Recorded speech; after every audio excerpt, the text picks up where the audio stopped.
విషయము మరి మరి వినగా మనసే పరవశమొందెనుగా. సుగ్రీవుండను వానర రాజు శ్రీరాముని ప్రియమిత్రుండు.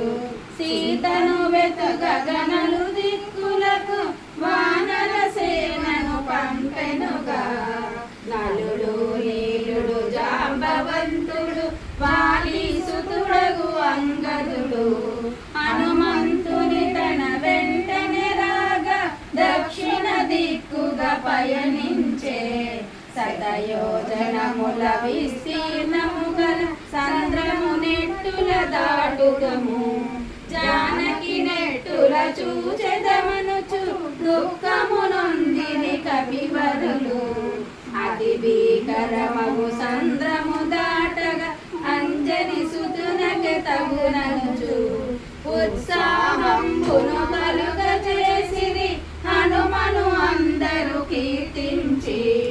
ఆంజనేయుడా మహేంద్రగిరిని కరచరణంబుల మర్దించి.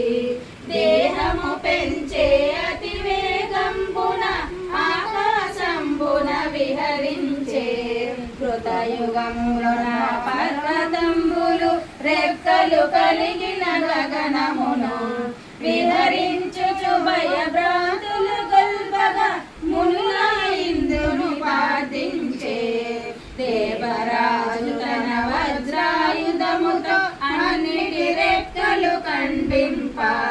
మైనాకంబును గిరిరాజంబును వాయుదేవుడు కాపాడే.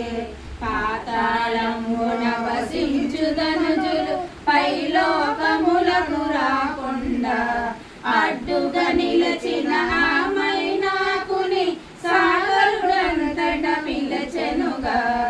మారుతి మనకు ఆత్మబంధువు అతనిని సన్మానింపు మన.